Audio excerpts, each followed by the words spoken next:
동맹은 무너졌지만 기록은 남았다. 카메라가 폭로한 배신의 이야기. 오늘 다락방 이야기 시작하겠습니다. 형제는 결코 등을 돌리지 않는다. 재벌가의 집무실 한가운데 그 말이 오래된 가운처럼 벽에 새겨져 있었다. 수십 년간 가문을 지탱해온 신념 모두가 믿어 의심치 않았던 불문율이었다. 하지만 진실은 언제나 표면 아래에서 흔들리고 있었다. 회의실 창 너머 도시의 불빛은 화려하게 반짝였지만 그 불빛 사이로 스며든 그림자는 어둡고 길었다. 형과 동생, 두 사람은 긴 탁자 끝에서 마주 앉아 있었다. 겉으로는 미소를 띠고 있었지만 그 미소 속에는 보이지 않는 칼날이 숨어 있었다. 우린 같은 편이잖아. 형의 목소리는 낮고 단단했지만 어딘가 불안하게 떨렸다. 동생은 고개를 끄덕이며 대답했다. 물론이지, 형. 난 언제나 형 편이야. 말은 부드러웠지만 눈빛은 차갑게 흔들렸다. 탁자 위에 놓인 서류, 그리고 모서리에 놓인 작은 장치 하나. 아무도 눈치채지 못한 그 카메라는 형제의 대화 하나하나를 조용히 기록하고 있었다. 그 순간만큼은 아무도 몰랐다. 그 작은 카메라가 곧 이 집안의 운명을 송두리째 바꿔놓을 줄을. 거대한 재벌가의 역사 속에서 형제는 늘 서로 다른 색을 지니고 있었다. 형은 무게감 있는 카리스마로, 동생은 날렵한 감각과 야망으로 가문 안팎에서 주목받았다. 그러나 기업의 위기는 그들을 같은 편에 세웠다. 외부의 적들이 몰려왔고 투자자와 정적들이 틈만 나면 가문을 무너뜨리려 했다. 그때 형과 동생은 손을 맞잡았다. 우리 둘이 아니면 이 회사를 지킬 수 없어. 형의 말에 동생은 침묵했지만 그 침묵은 곧 동맹의 맹세였다. 그들은 함께 언론 앞에 섰고 임원회의에서도 한 목소리를 냈다. 겉으로 보이는 그들의 모습은 견고했고 심지어 형제의 연합이라는 기사 제목이 신문을 장식하기도 했다. 하지만 그 화려한 연합의 이면에는 미묘한 균열이 있었다. 형은 늘 동생을 어린 시절의 그림자처럼 여겼고 동생은 언제나 형의 그늘 속에 갇혀 있었다. 그 동맹은 가문을 지키기 위해 만들어졌지만 실상은 욕망을 가리는 얇은 가면에 불과했다. 겉으로는 손을 맞잡았지만 속으로는 서로의 손목을 움켜쥔 채 누가 먼저 흔들릴지를 기다리는 것 같았다. 그리고 그 모든 장면은 책상 모서리에 놓인 작은 카메라의 눈에도 차곡차곡 쌓여가고 있었다. 시간이 흐르면서 형제의 동맹은 표면적으로는 단단해 보였지만 그 속에서는 보이지 않는 균열이 점점 커지고 있었다. 형은 언제나 권위적인 어조로 말했다. 중요한 결정은 내가 한다. 넌 내 뜻을 따르기만 하면 돼. 그 말은 동생의 가슴 깊숙한 곳을 날카롭게 찔렀다. 동생은 고개를 끄덕이며 억눌린 미소를 지었지만 속으로는 매번 불만의 파도가 일었다. 왜 난 여전히 그의 뒤에 서 있어야 하지? 이제는 나도 앞에 설 자격이 있는데. 작은 결정 하나에도 신경전이 붙었다. 투자안을 검토할 때 형은 위험하다라며 서류를 덮었고 동생은 이 기회를 놓치면 후회할 겁니다라며 목소리를 높였다. 회의실의 공기는 점점 날카로워졌다. 임원들은 눈치를 보며 침묵을 지켰고 겉으로는 한 목소리를 내는 척했지만 뒤에서는 형제 사이가 심상치 않다는 소문이 퍼져나갔다. 그날 밤 형은 동생에게 물었다. 우린 같은 편이지?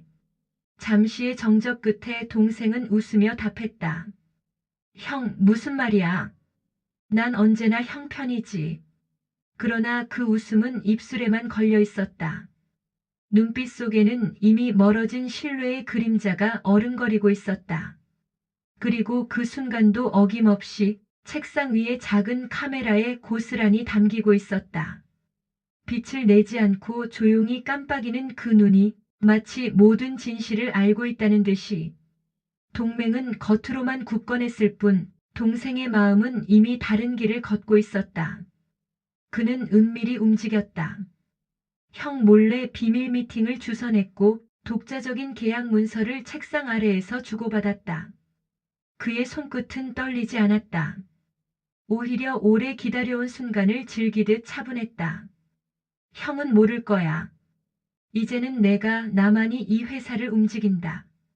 동생의 눈빛은 날카로웠고 그의 말끝에는 권력에 대한 갈증이 묻어 있었다. 그러나 그는 몰랐다. 그 순간 책상 구석에 놓인 작은 카메라가 모든 장면을 기록하고 있다는 것을. 카메라는 한마디 말도 하지 않았다. 그저 차갑고 무표정하게 형제가 주고받는 시선과 대화, 책상 아래에서 교환된 서류, 그리고 동생의 야망이 담긴 미소까지 모두 담아내고 있었다. 시간은 흘렀지만 카메라는 단 한 번도 눈을 감지 않았다. 그 렌즈 속에는 이미 형제의 균열을 무너뜨릴 폭탄이 차곡차곡 쌓여가고 있었다. 그리고 그 폭탄은 언젠가 반드시 터질 수밖에 없었다. 그날은 아무도 예상하지 못한 순간에 찾아왔다. 임원진이 모두 모인 자리, 정적이 가득한 회의실. 탁자 위 스크린이 켜지더니 낯익은 목소리와 함께 영상이 흘러나오기 시작했다. 형은 몰라. 이제는 내가 나만이 이 회사를 움직인다. 낯익은 목소리. 그러나 그 말을 내뱉은 얼굴은 너무도 분명했다. 동생이었다. 회의실 안의 공기가 얼어붙었다. 임원들의 시선이 일제히 형을 향했다가 다시 동생을 향해 날아갔다. 누군가는 입술을 깨물었고 누군가는 숨을 삼켰다. 화면 속에서는 계속해서 비밀스러운 장면들이 이어졌다.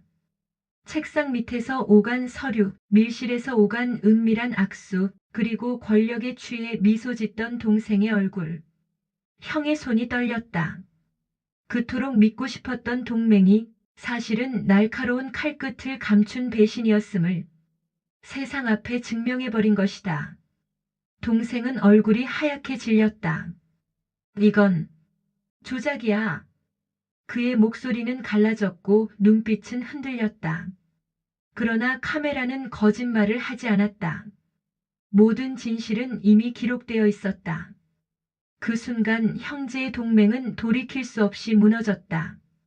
아니, 무너진 게 아니라 이미 오래전에 금이 간 것을 카메라가 세상에 폭로했을 뿐이었다. 영상은 무자비하게 끝까지 재생되었다. 정지 화면 속 동생의 얼굴은 권력에 취한 미소로 굳어 있었다. 그러나 회의실 안에 앉아 있는 그의 실제 얼굴은 창백하게 질려 있었다. 정적. 숨조차 크게 내쉴 수 없는 긴장감이 공간을 뒤덮었다. 형은 천천히 의자에서 일어나 동생을 바라보았다. 그 눈빛은 분노와 배신 그리고 깊은 슬픔이 섞여 있었다. 내가 감히. 짧은 말이었지만 그 속에는 피보다 뜨거운 분노가 끓어올랐다. 동생은 더 이상 눈을 마주치지 못했다. 주먹을 움켜쥐었지만 그 손끝은 힘없이 떨렸다. 형, 그건 상황이 달랐어.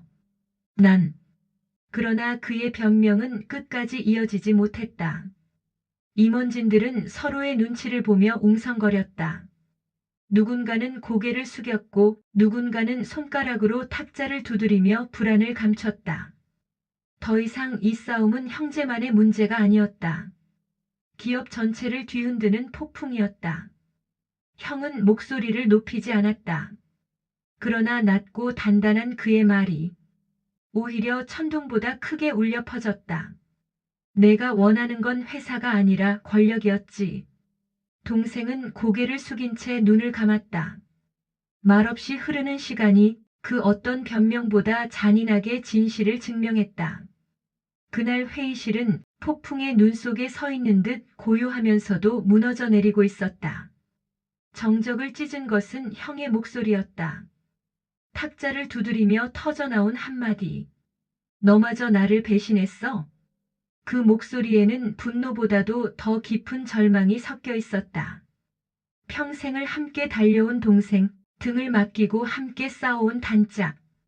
그 믿음이 무너진 순간 형은 마치 세상을 잃은 사람처럼 보였다. 동생은 입술을 깨물었다.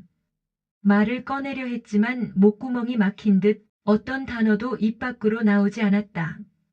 그저 눈가가 붉게 물들어갔을 뿐이었다. 왜 그랬어? 형의 눈빛은 여전히 답을 찾고 있었다. 그러나 동생의 침묵은 그 답을 더 잔혹하게 만들 뿐이었다.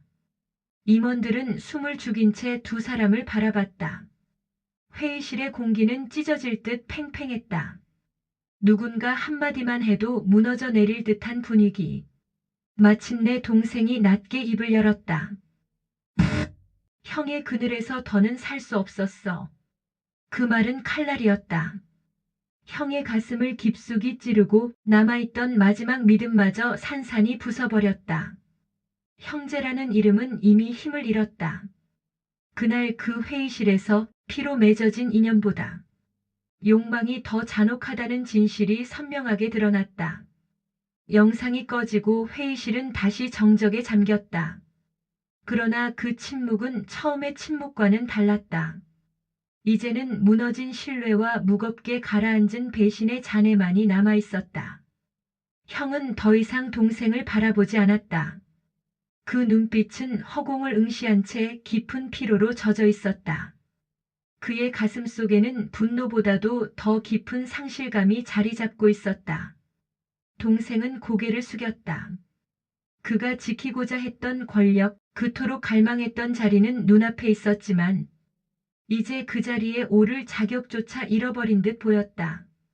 카메라는 이미 꺼져 있었지만 기록은 남아 있었다. 그리고 그 기록은 사람들의 입에서 입으로 퍼져나가며 더 이상 감출 수 없는 진실로 자리 잡았다. 사람들은 속삭였다. 피는 물보다 진하다 했지만 욕망은 피보다 더 잔혹하다. 그날 이후 형제의 이름은 기사 제목에 오르내렸고 기업은 흔들렸으며 가문은 더 이상 예전과 같을 수 없었다. 그러나 모두가 분명히 기억했다. 형제를 무너뜨린 것은 외부의 적이 아니라 그들 안에 숨어있던 욕망과 불신이었다는 것을. 그리고 마지막으로 남은 메시지.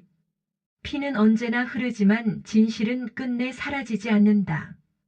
오늘도 라디오방 오신 분 너무 감사합니다. 구독 부탁드립니다.